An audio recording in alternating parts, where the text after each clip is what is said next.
to be here. Big fan of the organization and big fan of, obviously, with Monty. Had a real good relationship with him when I was a D-League head coach, and they were our affiliate in Portland. And got to spend some time with them, so just excited to be here.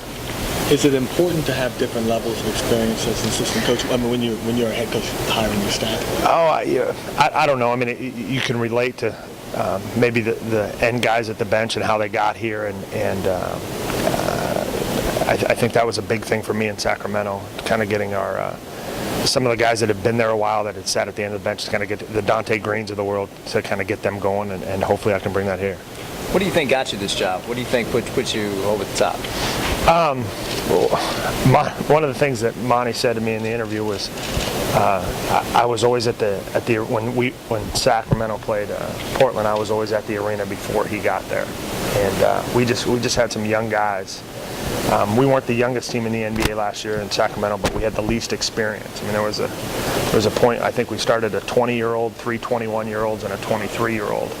And so getting them time before games was a pretty big deal. And I think I just got lucky in that situation, and I think that's what probably got it over the top. No, we had the question here that he doesn't, he's a first-time head coach, and right. I mean, actually you've been quite a successful head coach in the NBDL. To what degree do you think that you'll be able to tell Monty a thing or two about what it's like to be the man in charge?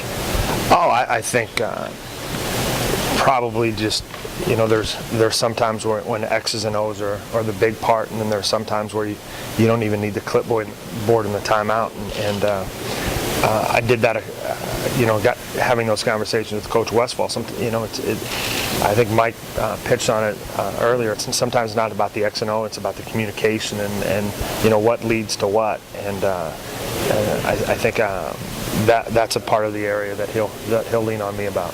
What excites you the most about taking this job? Pardon me? What excites you the most about being part of the New Orleans Hornets? Probably the team. I mean, it's going to be obviously delightful to coach, to be around Chris Paul and David West and the rest of the crew.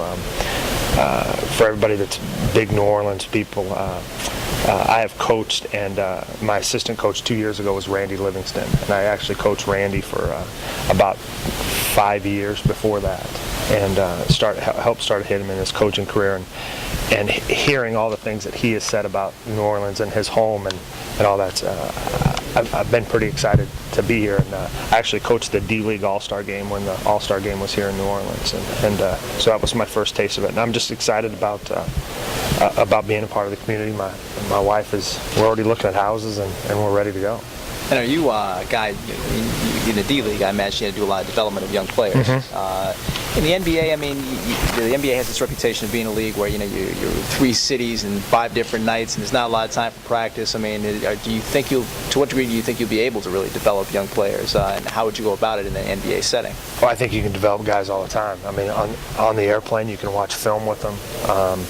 Before, after games, you can work out. I mean, we had Sean May last year in Sacramento, and we'd work out after games. And I think when you start saying those, 3 games in 4 days, it's in a positive way. You're going to tell us we're going to go to 3 great cities, and we get to play basketball, and we get to travel. I mean, it's.